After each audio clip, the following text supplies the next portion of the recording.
Göbekli Tepe, an astonishing site of clearly great antiquity, a site like many others which dot our Earth, which displays a far more sophisticated understanding, construction, and living practices to that of which would be publicly accepted by much of modern academia.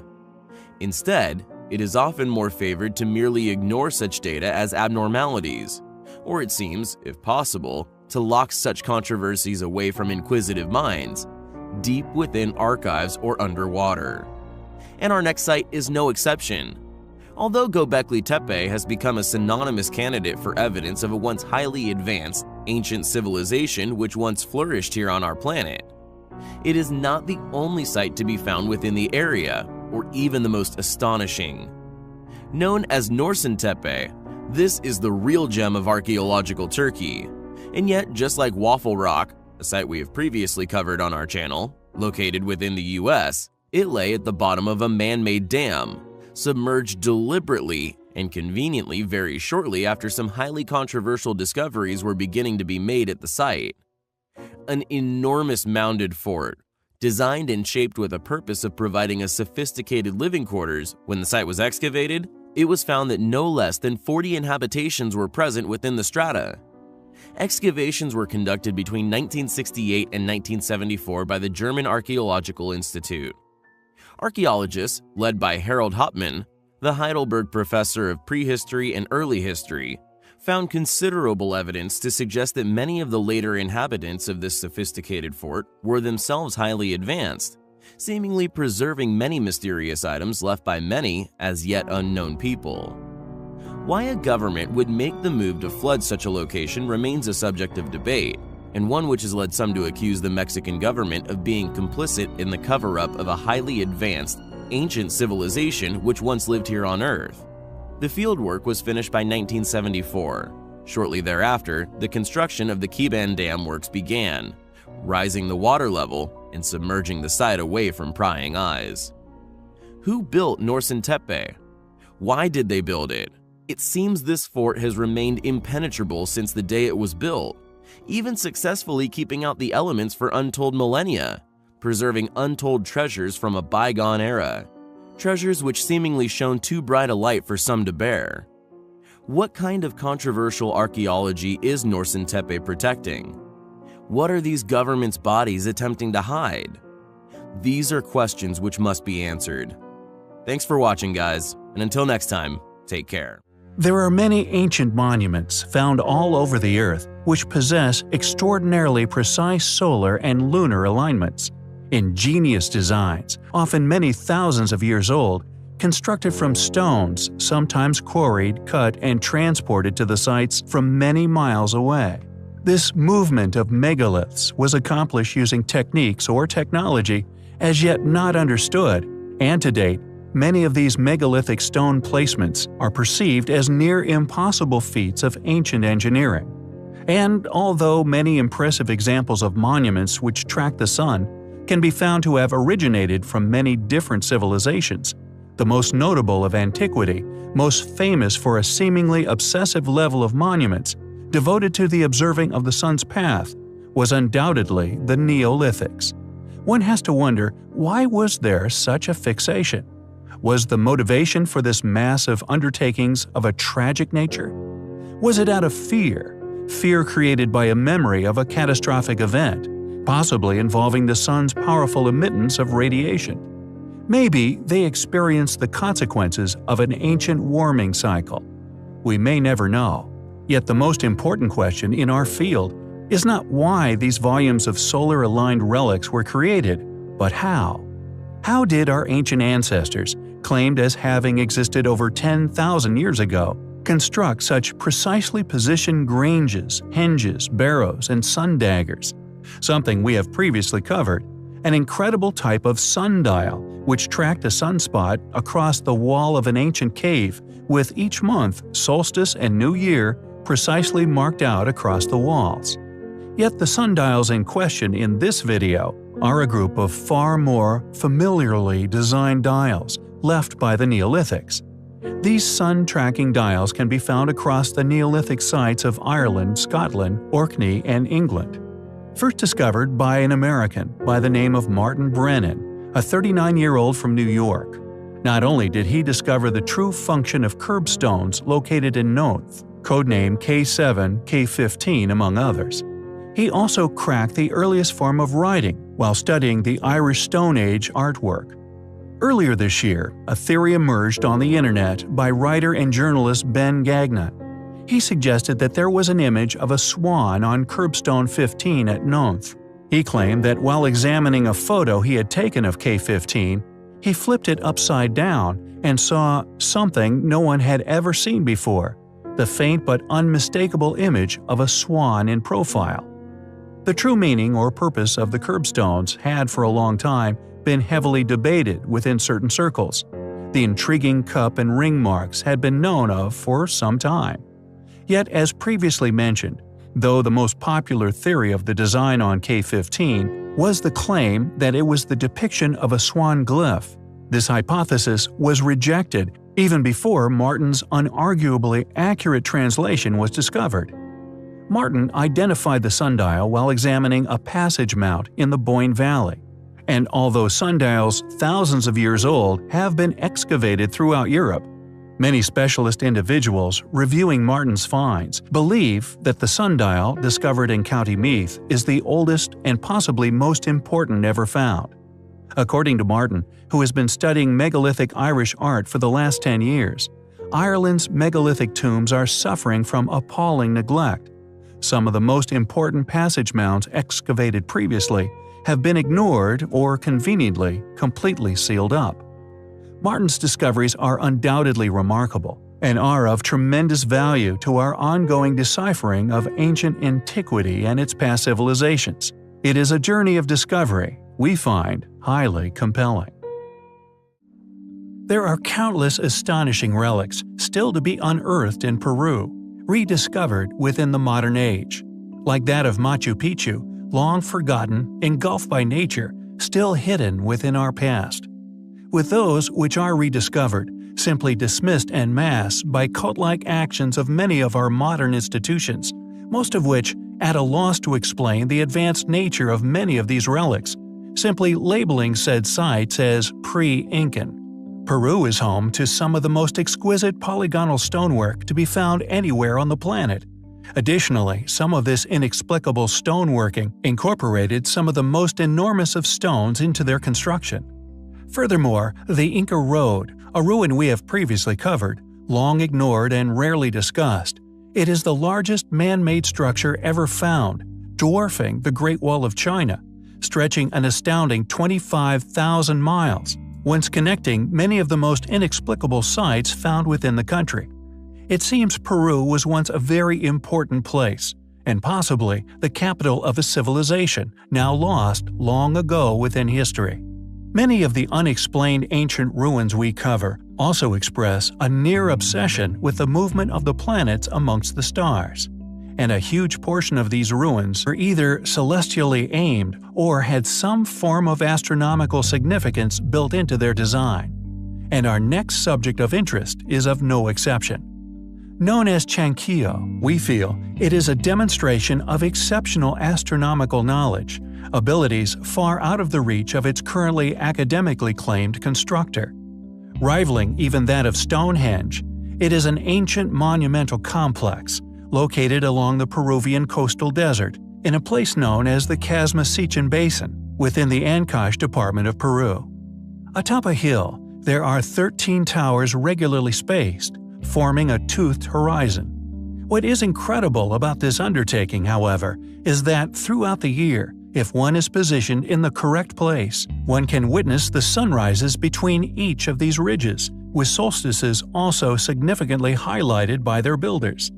The question is, how did a people placed centuries ago within known history, and thus with a far more limited understanding of astronomical precisions, accomplish the building of such an enormous ruin, aligned with the sun with such accuracy? Just like that of the precision displayed in other ancient ruins, perfectly aligned to cardinal points, the Chankio is yet another example of an ancient civilization's workmanship, far more advanced and far more capable than that of the culture academia currently claims as the maker of said relic. From the east and west, investigators designated 2 possible observation points. From these vantages, the 300-meter-long spread of the towers corresponds to the rising and setting positions of the sun over the year.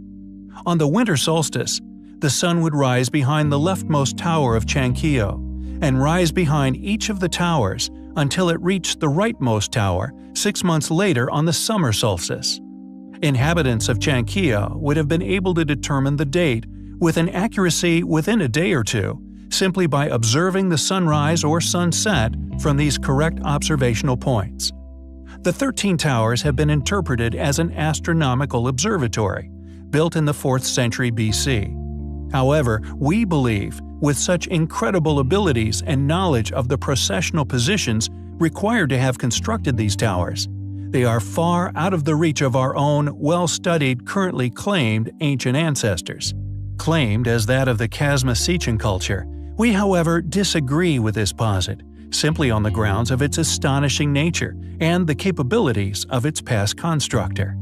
It is a place which we find highly, some in particular being of such an advanced nature that many a dedicated researcher has come away from said sites with a strong suspicion and awareness of stolen evidence, suggesting to them that whoever built these buildings must have had some form of assistance from someone or something with a far greater intellect than that of ancient or even modern man. One in particular, a structure with such mystifying properties. We have now covered it on 2 occasions here on our channel. However, upon the lesser-known Maltese island of Gozo stands the oldest yet no less astounding ruin of Malta, known as Gigantia. Thought to mean Giant's Tower, it is a megalithic temple complex of tremendous antiquity, with many concluding that it far predates even that of the Great Pyramid complex of Giza. A group of Neolithic stones still left in formation, which continue to give modern man a small glimpse into the astonishing past abilities of its builders. Thanks to the moderate, long-lasting temperate climes of the Mediterranean, Gigantia's megaliths still stand, giving us a chance to explore this remarkable site. And what must be considered the most intriguing factor surrounding its construction is the ancient folklore that can still be found swirling within the minds of the local Gozians. This legend tells of an ancient giant, a female, who long after her supposed demise continued to be worshipped here, with many of the temple's elements now recognized as ceremonial sites, specifically oriented around the rites of female fertility. This folklore has also been intriguingly corroborated by a number of astute, honest researchers who have, over the years, successfully unearthed numerous figurines and statues at site, specifically associated with this ancient cult. According to local Gozitan folklore, a giantess who ate nothing but bread, beans, and honey once bore a child here, from a man selected from the common people. And with the child hanging from her shoulder, she built these temples to not only use as her abode, but to later be used as her burial location, and thus a place of worship. Yet, according to academia, who disregard such legends as having any historical accuracy, still concede that the effort to create such a site was undeniably a remarkable feat, especially when one considers that these monuments were constructed at a time even before the wheel had been introduced, and indeed predates the invention of metal tools.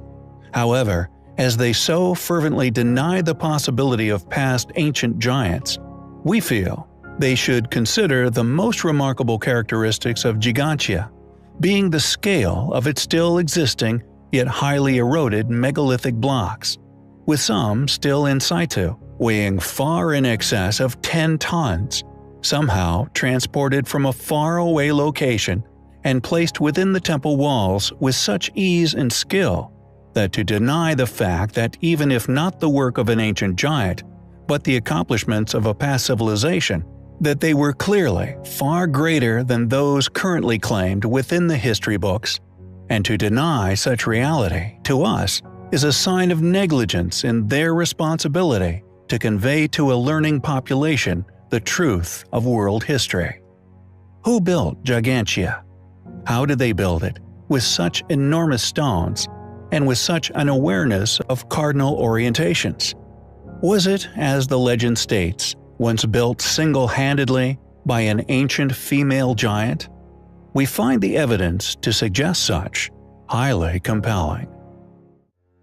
In our last video, we explored the remarkable ancient remains of a purported temple still to be found upon the Maltese island of Gozo, a site that, according to local legend, was constructed by an ancient giant. Known as Gigantia, it is, intriguingly, not the only ancient ruin in existence in the area, which share a similar legend surrounding its inexplicable construction and possible ancient giant origins. Among many other such sites is a perplexing structure that can be found upon another Mediterranean island, Minorca. Largely accepted as the most remarkable megalithic chamber on the island, which is, predictably, academically claimed as a tomb, the site is known as the Naveta des Todos, and according to academia, is dated as a Bronze Age structure from the pre-Ptolemy period. This account, like many other academically posited claims of origin, solely surround the vast array of surviving archaeology found at such sites, often providing their explanations absent of any logical explanations as to how such sites were built, which is so often conveniently overlooked by these funded academic gatekeepers. However, we do indeed believe that these Bronze Age relics confirm that it did, indeed, once serve as a collective ossuary, from the pertained date of between 1200 and 750 BC. Yet, we also believe a vast amount of the structure's true history is missing. Consisting of two chambers, which we feel, long after the original intention for the construction, and indeed its actual builders became lost to history, was used, like many other ancient sites, due to their inexplicable and awe-inspiring grandeur, by our bronze and copper-wielding ancestors for ritual purposes, with the Naveta des Todos later used as an altar room for funeral offerings. Interestingly, and linking back to our previously noted research pertaining to Gigantia, according to a similar local legend within the area, that the Naveta des Todos, and also that of the Po de San Barina, which roughly translates as the Well of the Driller, was built by two male giants who were competing for the love of a local average-sized girl, which, although similar to that of Gigantia's legends surround a female giant. The site was first discovered and described within modern history during the early 19th century, but was left unexcavated until 1959. Eventually excavated by archaeologist Luis Perico Garcia. Unsurprising to us, he found the mysterious structure to have contained the remains of at least 100 skeletons, including various artifacts including bronze bracelets, bone, and ceramic buttons. These, we posit, were the result of these ancient people perceiving such site as having godly importance, this due to its seemingly impossible construction and mysterious origins. According to Garcia's research, the structure had intentionally been created to resemble the shape of an upturned boat, with a challenge for its original giant builders, who, in competition for the love of the local mistress, was to drill a well nearby until one struck water. The first to complete the task would marry the girl.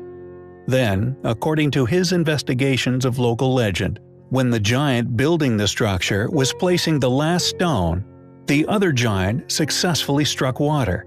In a fit of savage jealousy, the builder threw his last stone, killing his rival. Then, feeling unbearable remorse, killed himself. Who built the Naveta des Todos? Was it indeed built, like the many other sites throughout the world, often claimed by local legend, built by ancient giants? We find the site, and indeed its attached folklore, highly compelling.